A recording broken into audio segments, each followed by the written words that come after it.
কিরে, তোদের first unit test কেমন হলো? পরীক্ষা ভালো হয়েছে তো? আচ্ছা, ঠিক আছে। আজকে আমি নতুন অংশটা আলোচনা করব, যেটা হচ্ছে জনন বা প্রজনন।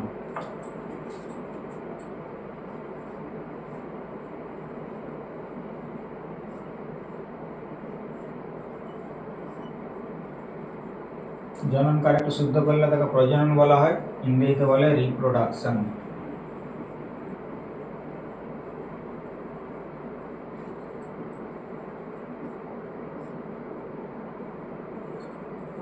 ঠিক আছে। প্রত্যেকটা জীবের যে কতগুলো বৈশিষ্ট্য আছে, সেই বৈশিষ্ট্যগুলোর মধ্যে প্রজনন বা জনন হচ্ছে একটা অন্যতম প্রধান বৈশিষ্ট্য।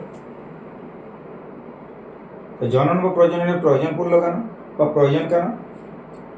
না, প্রত্যেকটা জীব, সেটা এককোষী হোক বা বহুকোষী হোক, তারা তাদের উত্তরসূরি বা প্রজাতির অস্তিত্ব যদি টিকিয়ে রাখতে চায়, তাহলে তাদেরকে প্রজননের মধ্যে যেতে হবে।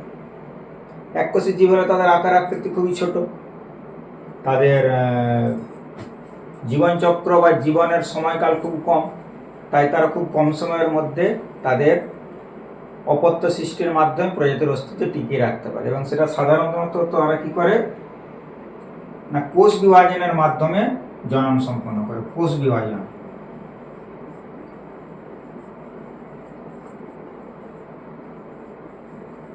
কোষ বিভাজন দ্বারা প্রধানত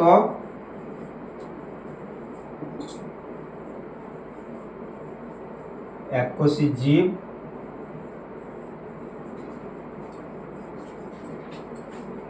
জনন সম্পন্ন করে।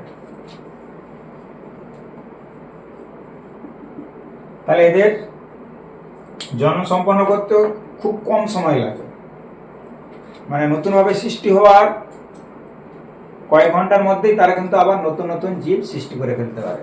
যেহেতু এরা এক কোষ, তখন একটা কোষ থেকে দুটো কোষ হয়ে যাবে, দুটো থেকে চারটেই হবে। একটা কোষ ছিল, তার থেকে কোষ বিভাজনের মাধ্যমে হয়ে যাবে দুটো, আবার এই দুটো থেকে দুটো, এইভাবে কম সময়ের মধ্যে তারা অসংখ্য প্রজাতি সৃষ্টি করবে, নিজেদের প্রজাতির অস্তিত্ব তারা টিকিয়ে রাখতে পারে খুব সহজে।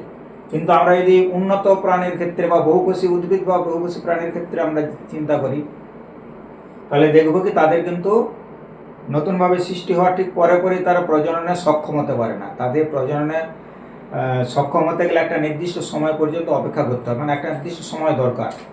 সেই সময়টা পরেই তারা প্রজনন ক্ষমতা অর্জন করতে পারে। যাই হোক, তাহলে প্রজননের উদ্দেশ্য হচ্ছে প্রজাতির অস্তিত্ব টিকিয়ে রাখা। মূল উদ্দেশ্য হচ্ছে প্রজাতির অস্তিত্ব টিকিয়ে রাখা। এবং প্রজাতির প্রত্যেকটা জীব কি করবে না, তার দেহের কোনো অংশ দিয়ে তার নিজের মতোই জীব সৃষ্টি করবে।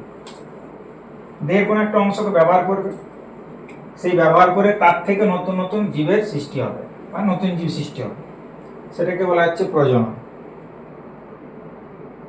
বা জনন। ঠিক আছে, তাহলে জনন কাকে বলে এটা আমাদেরকে আগে জানতে হবে।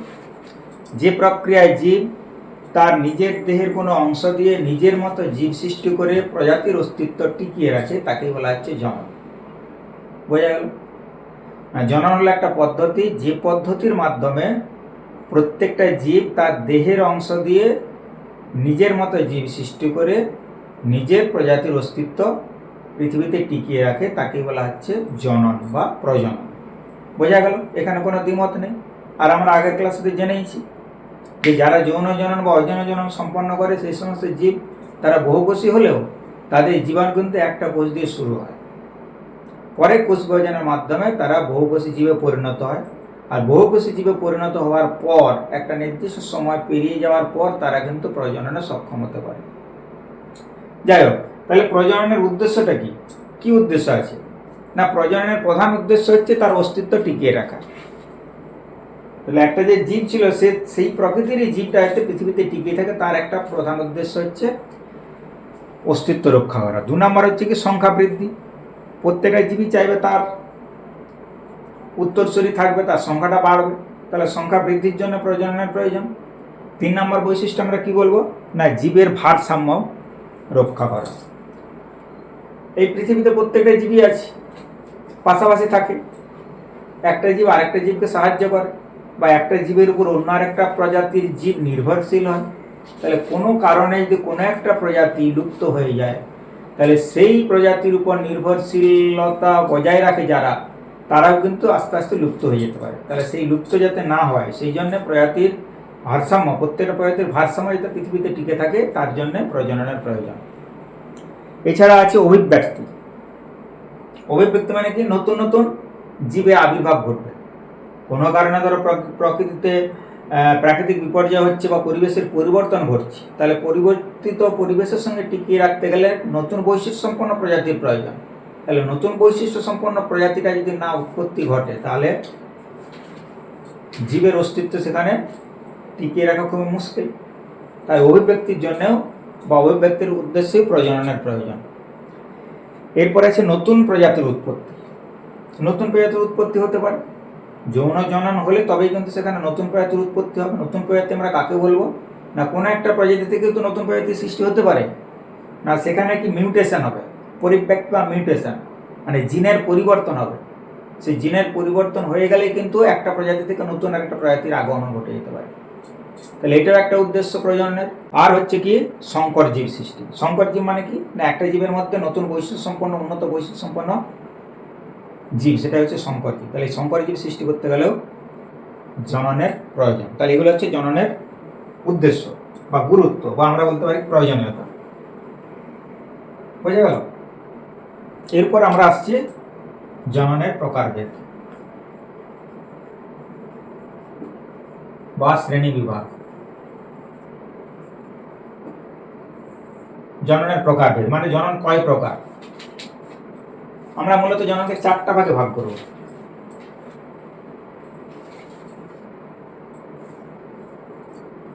একটা হচ্ছে অঙ্গজ জনন,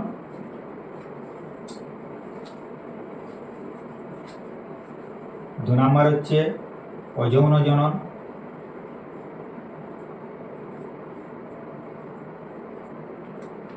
তিন নম্বর হচ্ছে যৌন জনন,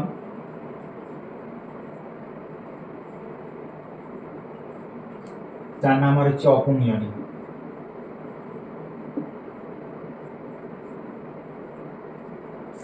তাহলে 1, 2, 3, 4 আমরা এই 4টা ভাগে ভাগ করব। এদের মধ্যে প্রথমে আমরা আলোচনা করছি অঙ্গজ জনন। সেটা কি, এখানে লেখা যাচ্ছে অঙ্গজ জনন, কোনো একটা জীব তার নিজের দেহের অঙ্গ বা কোনো অঙ্গাংশ থেকে যখন নতুন জীব সৃষ্টি করবে, তার মানে জীব থেকে তার কোনো একটা অঙ্গ বিচ্ছিন্ন হয়ে যাবে। বিচ্ছিন্ন হয়ে সে যখন উপযুক্ত পরিবেশ পাবে, খাবার দাবার পাবে, হ্যাঁ, পেয়ে গেলেই তার কোষ বিভাজনের মাধ্যমে সে আস্তে আস্তে আকারে বড় হয়ে নতুন একটা জীব সৃষ্টি করবে, তাকে বলা হচ্ছে অঙ্গজ জনন। এই অঙ্গজ জননের আবার ভাগ আছে। সেই অঙ্গজ জননকে আমরা আবার 2 ভাগে ভাগ করব। একটাকে বলা হচ্ছে প্রাকৃতিক অঙ্গজ জনন, 2 নম্বরটাকে বলা হচ্ছে কৃত্রিম অঙ্গজ জনন। একটা প্রাকৃতিক আর একটা কৃত্রিম। প্রাকৃতিক মানে প্রাকৃতিক উপায়ে, পরিবেশের স্বাভাবিক নিয়মে, জীব তার স্বাভাবিক নিয়মে নতুন একটা জীব সৃষ্টি করবে, এক বা একাধিক জীব সৃষ্টি করবে, তাকে বলা হচ্ছে প্রাকৃতিক অঙ্গজ জনন। প্রাকৃতিক উপায়ে কোনো একটা জীব থেকে বা জীবের দেহের কোনো অঙ্গ বা অঙ্গাংশ থেকে যখন নতুন জীব সৃষ্টি হবে, সেটা প্রাকৃতিক উপায়ে হতে হবে। বাইরে অন্য কারো সাহায্যের প্রয়োজন লাগবে না, বা মানুষের কোনো সাহায্যের প্রয়োজন লাগবে না, সাহায্যের ছাড়াই সে প্রাকৃতিক উপায় তৈরি করবে, সেটাকে বলা হচ্ছে প্রাকৃতিক অঙ্গজ জনন। আরেকটা হচ্ছে কৃত্রিম অঙ্গজ জনন। সেটা কি জিনিস, না কৃত্রিম উপায় হবে, সেখানে মানুষের সাহায্যের প্রয়োজন বা অন্য কোনো প্রাণীর সাহায্যের প্রয়োজন, সেটাকে বলা হবে কৃত্রিম অঙ্গজ জনন। ঠিক আছে? এবার প্রাকৃতিক অঙ্গজ জননের আবার অনেকগুলো ভাগ আছে।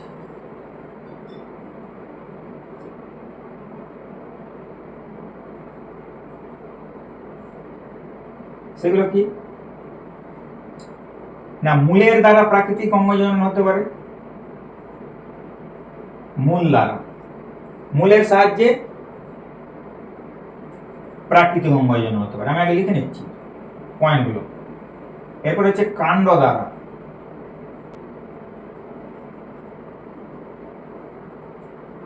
অঙ্গজননটা মূলত কিন্তু উদ্ভিদের ক্ষেত্রেই হয়, মূলত উদ্ভিদের।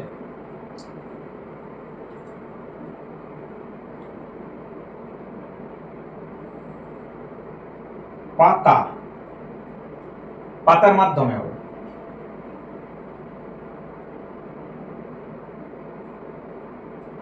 এছাড়া আছে কোষ বিভাজন, যেটাকে দ্বিবিভাজন আমরা বলতে পারি। কোষ বিভাজন বা দ্বিবিভাজন।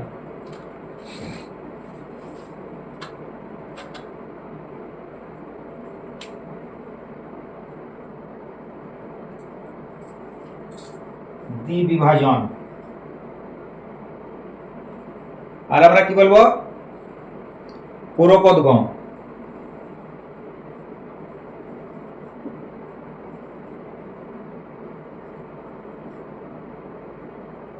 খণ্ডীভবন। দেখা যাচ্ছে? তাহলে একটা হচ্ছে মূল দ্বারা, কাণ্ড দ্বারা, পাতা দ্বারা, দ্বিবিভাজন পদ্ধতি দ্বারা, পুরোপদগম পদ্ধতি দ্বারা, আর খণ্ডীভবন পদ্ধতি দ্বারা। এখানে আমরা মনে রাখবো যে আমাদেরকে 6টা জিনিস মনে রাখতে হবে।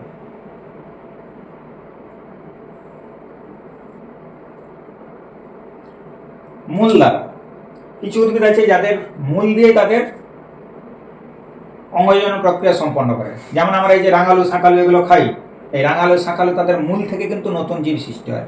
মূল, রাঙালু শাঁকালুর যে মূলগুলো সেগুলোকে কালেক্ট করতে হয়, সংগ্রহ করে সেই মূলের মধ্যে কিছু মুকুল থাকে, সেই মুকুলগুলোকে আমরা রোপণ করলে সেই মুকুল থেকে নতুন রাঙালু গাছ জন্ম হবে, ঠিক আছে, বা শাঁকালু গাছ জন্ম হবে। সেটা মূল দ্বারা অঙ্গজনন সম্পন্ন হচ্ছে, সেটাকে বলা আছে প্রাকৃতিক।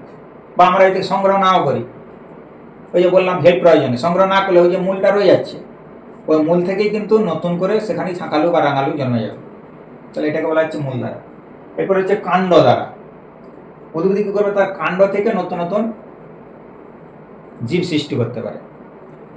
যেমন আমরা কি বলবো, যেমন আমরা পুকুরে আমরা দেখি ভাসমান অবস্থায়, বলতে পারিস ভাসমান অবস্থায় কোন গাছ থাকে যার কাণ্ডের মধ্য দিয়ে অঙ্গজনন সম্পন্ন হয়? সবাই দেখেছিস, কচুরিপানা। আমরা যদি পুকুরে একটা কচুরিপানা ছেড়ে দিই, কয়েকদিনের মধ্যে দেখতে হবে 1টা থেকে 2টা, 4টা, 8টা, 10টা, এইভাবে আস্তে আস্তে বাড়তে থাকবে, বাড়তে পুরো পুকুরটা ভরে যায়। এগুলো বলা হচ্ছে ধাবক, ঠিক আছে, খর্বধাবক। কচুরিপানার ক্ষেত্রে বলা হয় খর্বধাবক। আরও কিছু কিছু আমরা দেখেছি, যেমন শুশনি শাক আমরা দেখেছি, একটা শুশনি শাক থাকলে তার থেকে আর একটা ধাবক বেরিয়ে যাচ্ছে, মানে বায়ুমণ্ডলে আস্তে আস্তে একটা ডোগা বেরিয়ে চলে গেল। গাছের গোড়া থেকে একটা ডোগার মতো অংশ সাইডে ধাবিত হলো। ধাবিত হওয়ার পর তার যে একটা পর্ব বা গাঁট, সেই গাঁট থেকে নিচের দিকে মূল বেরিয়ে যাবে আর উপর দিকে পাতা সৃষ্টি হবে। আবার তার থেকে আর একটা ধাবক, হ্যাঁ, এগুলোকে বলা হচ্ছে ধাবক, খর্বধাবক বলতে পারি। হ্যাঁ, আর শুশনি শাক, থানকুনি, আমরুল, এগুলো হচ্ছে ধাবকগুলো ভূমির সঙ্গে সমান্তরালভাবে এগিয়ে যায়। এগিয়ে গিয়ে একটা গাঁট পড়লো, সেই গাঁট থেকে নিচের দিকে মূল, উপরের দিকে পাতা তৈরি হবে। শুশনি শাক সবাই দেখেছি আমরা, থানকুনি দেখেছি, একটা লাগিয়ে দিলে তার থেকে আবার একটা ধাবক বেরিয়ে যাচ্ছে, একটা গাঁট পড়বে, মাটির সঙ্গে টাচে আছে, সেই গাঁট থেকে মূল বেরিয়ে যাবে আর উপর থেকে পাতা সৃষ্টি হবে। তাহলে এগুলোর মধ্য দিয়ে এরা অঙ্গজনন সম্পন্ন করে, প্রাকৃতিকভাবে হচ্ছে এটা। এবার পাতা দ্বারা, পাতাটাও আমরা সবাই জানি। একটা পাতার নাম বল। ছোটোবেলায় আমরা কি করেছি, সেটা খেলার ছলে সেই পাতাগুলোকে তুলে বইয়ের মধ্যে বা খাতার মধ্যে রেখে দিই, কয়েকদিন পর দেখা গেলো সেই পাতার খাই থেকে শিকড় বেরিয়ে আসছে, নতুন একটা গাছ চলে আসছে। কি মনে পড়ছে? পাথরকুচি পাতাটা বেশ রসালো, শাঁসালো, বেশ পুরু, হ্যাঁ, প্রচুর রস থাকে। তাহলে ওই খাই থেকে সেটাকে বলা হচ্ছে পত্রজ মুকুল। আসলে ওখানে মূল বেরোয় না, ওখানে একটা মুকুল থাকে, ছোট্ট মুকুল। সেই মুকুল থেকে মূলটা তৈরি হয়, তৈরি হয়ে গেলে সেখান থেকে একটা পাতা থেকে অনেক গাছ বেরিয়ে যাচ্ছে। তাহলে এটাকে বলা হচ্ছে পাতা দ্বারা প্রাকৃতিক অঙ্গজনন সম্পন্ন হচ্ছে। এরপরে হচ্ছে দ্বিবিভাজন। দ্বিবিভাজনটা আমরা কাদের ক্ষেত্রে দেখবো? মূলত ব্যাকটেরিয়ার ক্ষেত্রে। হ্যাঁ, দ্বিবিভাজনটা মূলত ব্যাকটেরিয়ার ক্ষেত্রে দেখবো। ব্যাকটেরিয়া, অনেকে ব্যাকটেরিয়া লিখে, আবার ব্যাকটেরিয়া লিখলেও কোনো ক্ষতি নেই, ব্যাকটেরিয়া বা ব্যাকটেরিয়া।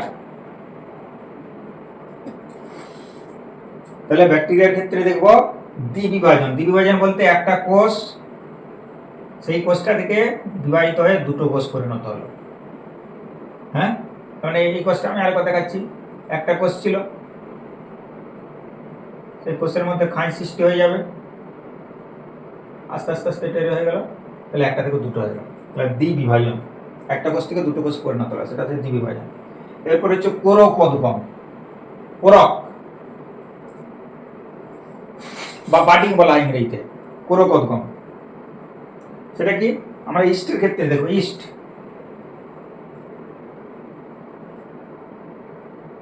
ইস্টের ক্ষেত্রে দেখো, যদিও বলা হয়েছে যে উদ্ভিদের ক্ষেত্রে সাধারণত অঙ্গজনন দেখা যায়, তো ইস্ট যেহেতু আগে ইস্টকে উদ্ভিদের মধ্যে রাখা ছিল, কিন্তু এখন সেটা ইস্টকে আলাদা একটা গ্রুপ করে দেওয়া আছে, বেশ কিছু বৈশিষ্ট্য তাদের মধ্যে উদ্ভিদের সঙ্গে সামঞ্জস্য না থাকার জন্য। যাই হোক, এখানে আমরা ইস্টকে দেখবো কোরকোদ্গম পদ্ধতিতে বংশ বিস্তার করে। তার মানে কি, কোরক বা বাড বা মুকুল তৈরি হয় একটা। ইস্ট এককোষী না বহুকোষী? ইস্ট হচ্ছে এককোষী। ধরে নিলাম এটা ইস্ট, তার মধ্যে নিউক্লিয়াস আছে, অন্যান্য কোষীয় অঙ্গাণু আছে, তাহলে এর মধ্যে বাড তৈরি হয়। এরকম একটা ছোট্ট একটা মুকুল বা বাড তৈরি হচ্ছে, তার উপর আবার একটা তৈরি হবে, তার উপর আবার একটা তৈরি হবে, এইভাবে একটা একটা করে তৈরি হতে পারে। তারপর এটা কেটে পড়ে যাচ্ছে, কেটে পড়ে গেল, তাহলে তার থেকে একটা ইস্ট তৈরি হবে। তাহলে মুকুল, কোরকোদ্গম বা বাডিং পদ্ধতির মাধ্যমে ইস্ট অঙ্গজনন সম্পন্ন করে। আর একটা হচ্ছে খণ্ডী ভবন, এখানে লেখাই আছে খণ্ডী ভবন, মানে খণ্ডে খণ্ডে বিভক্ত হয়ে যাওয়া, বিভক্ত হয়ে প্রত্যেকটা খণ্ড থেকে নতুন করে এক একটা অপত্য জীব সৃষ্টি হয়। অপত্য মানে যে জীবটা একটা, মানে মূল জীব থেকে যে জীব সৃষ্টি হচ্ছে তাকে বলা হচ্ছে অপত্য জীব। যেমন কুকুরের থেকে কুকুরের বাচ্চা সৃষ্টি হলো, ছাগল থেকে ছাগলের বাচ্চাটাকে বলা হচ্ছে অপত্য। একটা আম গাছ বড় ছিল, তার থেকে আঁটি পড়লো, আমের বীজ পড়লো বা আঁটি পড়লো, সেই বীজ বা আঁটি থেকে নতুন একটা গাছ তৈরি হলো, সেই গাছটা হয়ে যাবে অপত্য। তাহলে মূল জীব থেকে যে সৃষ্টি হচ্ছে তাকে বলা হচ্ছে অপত্য। তাহলে এইভাবে অপত্য জীব সৃষ্টি খণ্ডী ভবন। যেমন আমরা যদি স্পাইরোগারা ধরি, স্পাইরোগারা সূত্রাকার, হ্যাঁ, তার মধ্যে অনেক নিউক্লিয়াস আছে।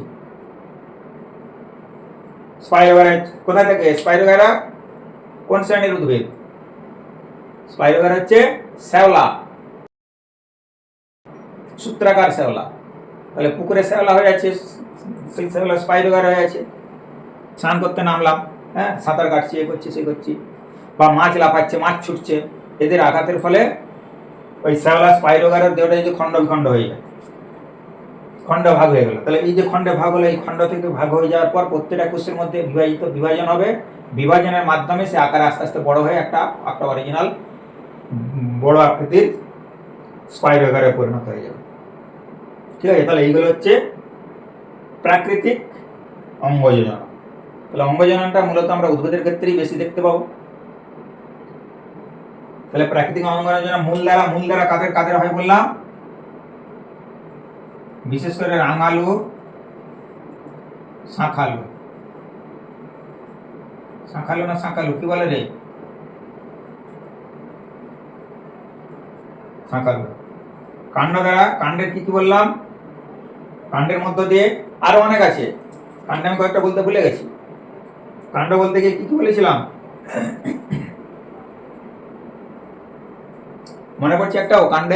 কাণ্ডের ক্ষেত্রে কি বললাম?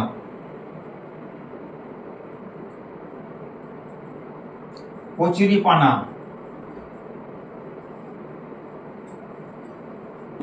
কচুরিপানা বলেছিলাম, আমরুল বলেছি, শুষ্নি বলেছি, থানকুনি বলেছি।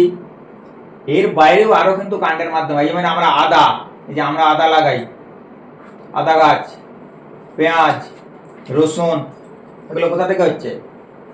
হলুদ, ওল, কচু, এগুলো সব কাণ্ডের মধ্য দিয়ে হয়, কাণ্ডের মাধ্যমে হয়।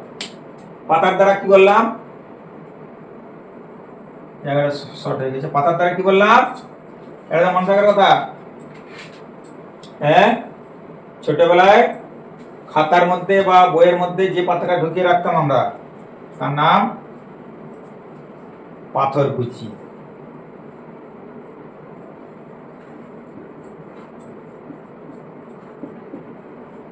তাহলে বোঝা গেল?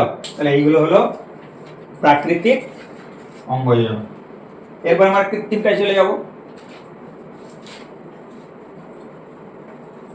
তাহলে কৃত্রিম অঙ্গ জননটাকে কি বলা হয়েছে? যেখানে মানুষের বা অন্য কোনো প্রাণীর সাহায্যের প্রয়োজন, বিশেষত মানুষেরই সাহায্যের প্রয়োজন, সেটাকে বলা হচ্ছে কৃত্রিম অঙ্গ জনন। তাহলে যে অঙ্গ জনন প্রক্রিয়ায় কৃত্রিমভাবে সম্পন্ন করা হয় তাকে বলা হয় কৃত্রিম অঙ্গ জনন। তার আবার ভাগগুলো তাহলে কি হবে?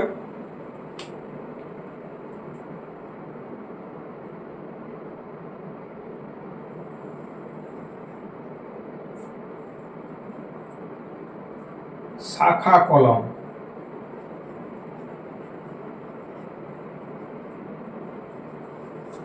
জোড় কলম,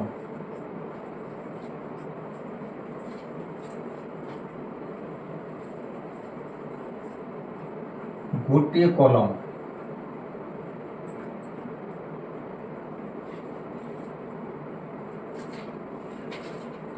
আরেকটাকে বলা হচ্ছে দাবা কলম। তাহলে 1 2 3 4 5, 5 নাম্বারটা হচ্ছে একটু অন্যরকম। সেটা কি? তাকে বলছে মাইক্রো প্রোপাগেশন।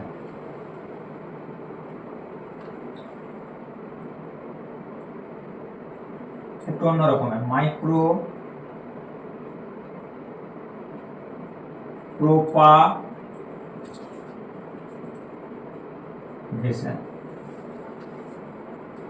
তাহলে আমরা মূলত 5টা মনে রাখো: কৃত্রিম অঙ্গজনন, শাখা কলম, জোড় কলম, গুটি কলম, দাবা কলম, আর একটা হচ্ছে মাইক্রো প্রোপাগেশন। শাখা কলম নামের মধ্যে আমরা বুঝে গেছি, শাখা, গাছের শাখা থেকে কলম তৈরি করা, বা একটা শাখা, গাছের শাখাকে ছোট ছোট করে কেটে একটা নির্দিষ্ট সাইজ মতো কেটে সেগুলোকে একটা প্রসেসিং করা হয়। আমরা অক্সিন বা বিভিন্ন রকমের হরমোন প্রয়োগের মাধ্যমে তার দ্রুত যাতে শিকড় বেরোয়, মূল বেরোয়, তার ব্যবস্থা করতে পারি। নতুবা আমরা ঘরোয়া পদ্ধতিতে ধরো জবা গাছ সহজে যেটা হয়, ওটা 1 চাকা মতো রেখে রেখে রেখে কয়েকটা শাখা কেটে তাকে আমরা যদি পুঁতে দিই মাটিতে, নরম মাটিতে, ভেজা মাটিতে, মাথার দিকটায় কোনো কাদা বা গোবর এই জাতীয় কিছু একটা যদি চাপা দিয়ে দিই, তাহলে এই জায়গাটা শুকনো হবে না সহজে, তাহলে তার থেকে শিকড় বেরিয়ে নতুন নতুন গাছ তৈরি হয়। তাহলে সেটা শাখা কলম, এটা বোঝার কিছুই সেরকম নেই। তারপর হচ্ছে জোড় কলম। জোড় কলম হচ্ছে জোড় বাঁধানো, জুড়ে দেওয়া, একটা গাছের সঙ্গে অন্য একটা গাছকে জুড়ে দেওয়া। হ্যাঁ, জোড় কলম, একটা বড় গাছের সঙ্গে অন্য একটা গাছের শাখাকে এনে জুড়ে দেওয়া, সেটাকে বলা আছে জোড় কলম। হ্যাঁ, এটা একটু জানার ব্যাপার আছে। মুছে দিই এখন।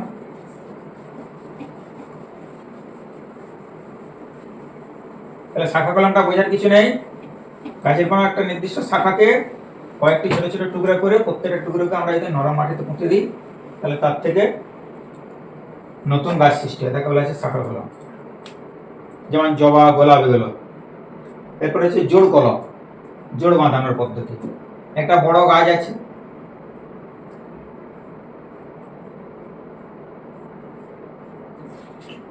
একটা গাছ আছে,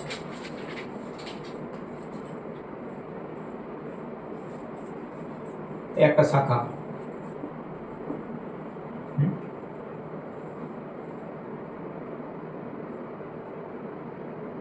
আর আমরা একটা ছোট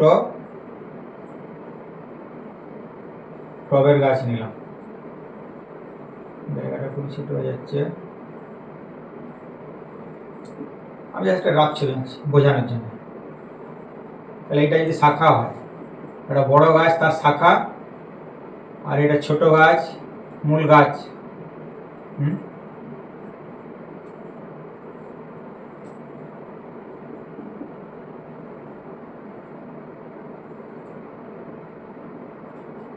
যেহেতু জায়গা নেই, এখানটা বেঁধে দেওয়া হয়, একটা চারা গাছের মূল গাছের সঙ্গে একটা অন্য বড় গাছের শাখাকে বেঁধে দেওয়া। কি করে বাঁধা হবে? ছাল সমেত বাঁধানো। এই দিকের এই যে শাখাটা, এই দিকের ছালটাকে বাদ দিয়ে দেওয়া হয়, তার মানে এই গাছের এই দিকের ছালটাকে তুলে দেওয়া হচ্ছে, এই সাইডের ছালটা। আমার এই বাম হাতটা যদি বড় গাছের একটা ডাল হয় আর ডান হাতটা যদি ছোট টবের গাছের ডাইয়ে হয়, তাহলে এইভাবে আমি লাগানো হলো, এইভাবে লাগানো হলো। তাহলে যে জায়গা পরস্পরকে টাচ করেছে ওই জায়গার 1 ইঞ্চি থেকে 1.5 ইঞ্চি আন্দাজে ছালটাকে এইদিকে ছালটা তুলে দেওয়া হলো, এদিকে ছালটা তুলে দেওয়া হলো, টাইট করে এরপর বেঁধে দেওয়া হলো। টাইট করে কিছু না বেঁধে দেওয়ার পর কি হবে, পরস্পর জুড়ে যাবে, আর টেনে ছাড়ানো যাবে না। তাহলে জুড়ে যাওয়ার পর কি করা হবে, একটা গাছের শাখা থাকবে আর একটা গাছের কাণ্ড থাকবে।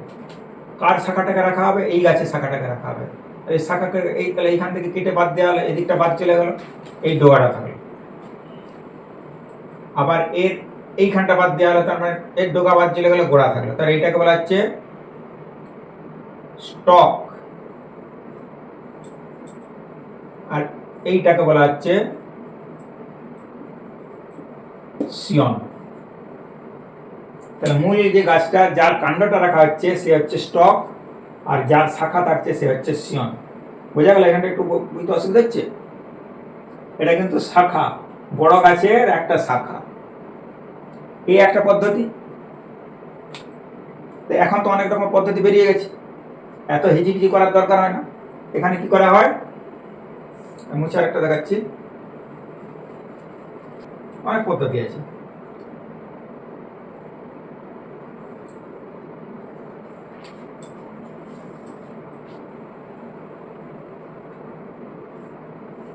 টবের গাছ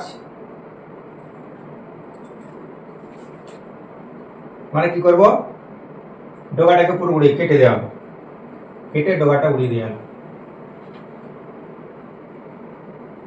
এই রইল। আবার অন্য একটা গাছের ছোট্ট শাখা একটা কেটে আনা হবে, যার এই পাতাগুলোকে বাদ দিয়ে দেওয়া হবে, ছেঁটে বাদ দিয়ে দেওয়া হবে।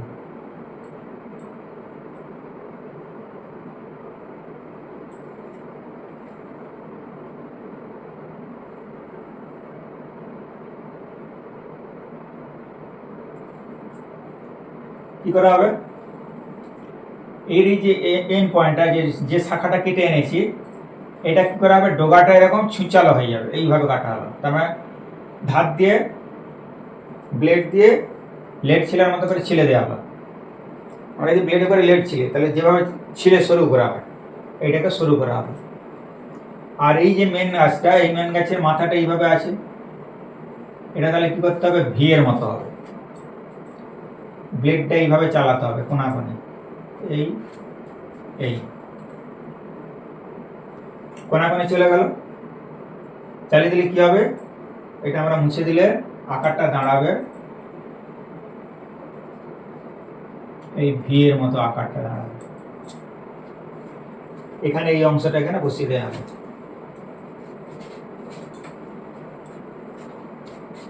তাহলে জুড়ে দিলে এই হয়ে গেল। এখানে জুড়লাম, জুড়ে এবার এটাকে পলিথিন দিয়ে টাইট করে বেঁধে দেওয়া হবে। কিছুদিন পর দেখা যাবে এটা এর সঙ্গে জুড়ে গেছে এবং এর থেকে নতুন করে পাতা বেরোতে শুরু করবে। তাহলে এটাকে বলা হচ্ছে জোড় কলম। তাহলে শাখা কলম, জোড় কলম।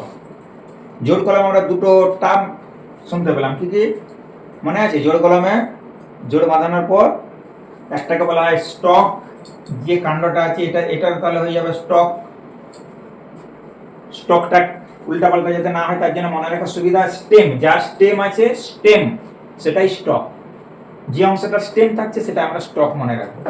আর শাখা, সিয়ন, বাংলায় ওটাকে সিয়ন মনে রাখতে হবে, শাখা থেকে সিয়ন। আর ইংরেজিতে স্টক থেকে, এই স্টেম থেকে স্টক। যে অংশটা স্টেম থেকে যাচ্ছে সেটা স্টক, আর যে শাখা জোড়া হচ্ছে শাখাটাকে বলা হচ্ছে সিয়ন। তাহলে এই শাখাটা হয়ে গেল, এটা হয়ে গেল সিয়ন। তার মানে এটা আমরা যে শাখাটা এনেছি সেটা হলো সিয়ন।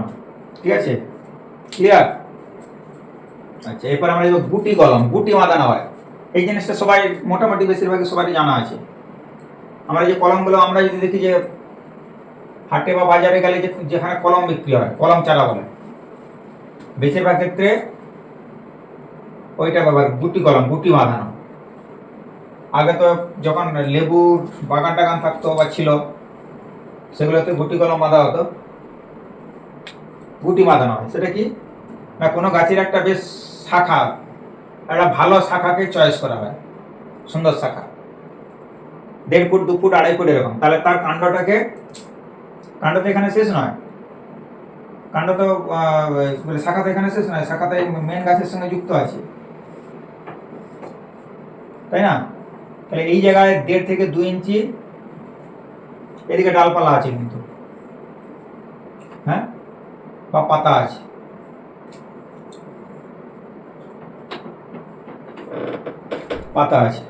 তাহলে এই জায়গাটা কি করা হবে, 1.5 ইঞ্চি মতো ঘষে ঘষে উপরের ছালটাকে তুলে দেওয়া হবে,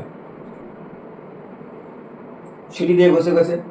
এটা তো গোল, শাখাটা এইভাবে গোল আছে, তাহলে এইরকম জায়গায় ঘষে ঘষে ঘষে ঘষে ঘষে ঘষে এইভাবে কেটে দেওয়া হচ্ছে। 1.5 ইঞ্চি বা 1 ইঞ্চি দূরে এইভাবে ঘষে ছালটুকু খালি কাটা হবে, চেঁচে দেওয়া হবে। তারপর আড়াআড়ি একটু চিড়ে দিলে কি হবে, এটাকে আস্তে করে ধরে টানলে এটা খুলে চলে যাবে, খোলসের মতো চামড়াটা, আমাদের চামড়া কিন্তু গাছের যে ছাল, সেই ছালটা তাহলে তুলে দেওয়া হবে। তুলে দেওয়ার পর এই জায়গাটাতে একটু উর্বর মাটি, গোবর মিশ্রিত মাটি দিতে পারি, বা খোল পচা তার সঙ্গে মাটি মিশিয়ে দিতে পারি। এটাকে পুরো চারদিকটাই দিয়ে দেওয়া হবে, উঁচু করে দিয়ে নারকেল ছিবড়া, ছেঁড়া কাপড় ইত্যাদি দিয়ে, যার যেমন আছে, নারকেল ছিবড়া থাকলে নারকেল ছিবড়া দিয়ে, ছেঁড়া কাপড় দিয়ে করলেও চলবে, চট ছেঁড়া দিয়ে করলেও চলবে। এইভাবে এই দিকটা আর এই দিকটা বেঁধে দেওয়া হবে টাইট করে।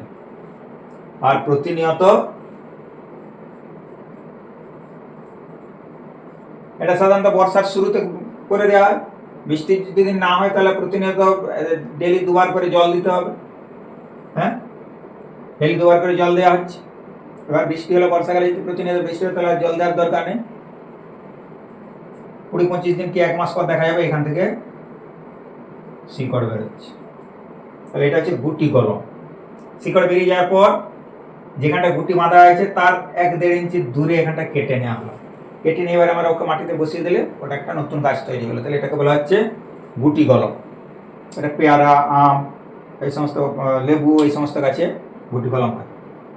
তাহলে মানুষের সাহায্যের প্রয়োজন হয়, সাহায্যের মাধ্যমে কৃত্রিম অঙ্গজনের পদ্ধতিটা সম্পন্ন হয়। এরপর হচ্ছে দাবা কলম।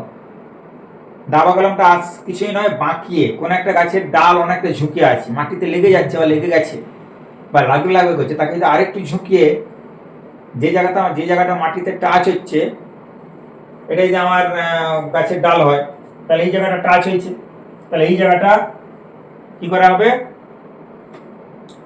এই জায়গাটা মাটিতে টাচ হয়েছে, এই জায়গাটা মাটি দিয়ে চাপা দিয়ে দেওয়া হবে।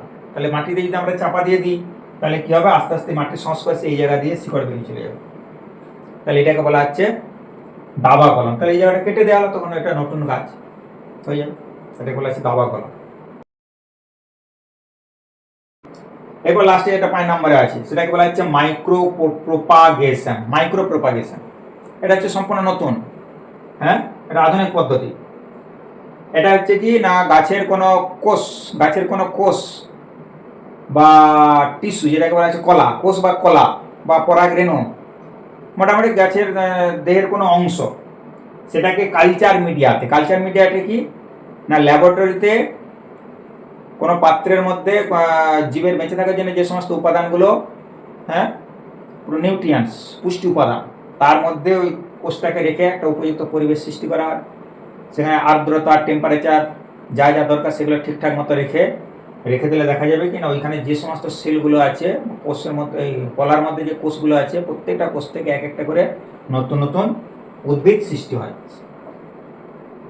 তাহলে একটা টিস্যু বা কোষ, কলা মানে তার মধ্যে অনেক কোষ আছে, হাজার হাজার কোষ আছে, প্রত্যেকটা কোষ থেকে যদি একটা হয় তাহলে কোনো গাছের একটা পার্ট টিস্যু নিয়ে সেখান থেকে আমরা হাজার হাজার গাছকে খুব কম সময়ের মধ্যে তৈরি করে নিতে পারি। সেটাকে বলা হচ্ছে মাইক্রো প্রোপাগেশন। এগুলো সরকারিভাবে হয়, বেসরকারিভাবে আমরা সেগুলো করতে পারবো না। তাহলে এই হলো আমাদের অঙ্গ যোজনন পদ্ধতি শেষ।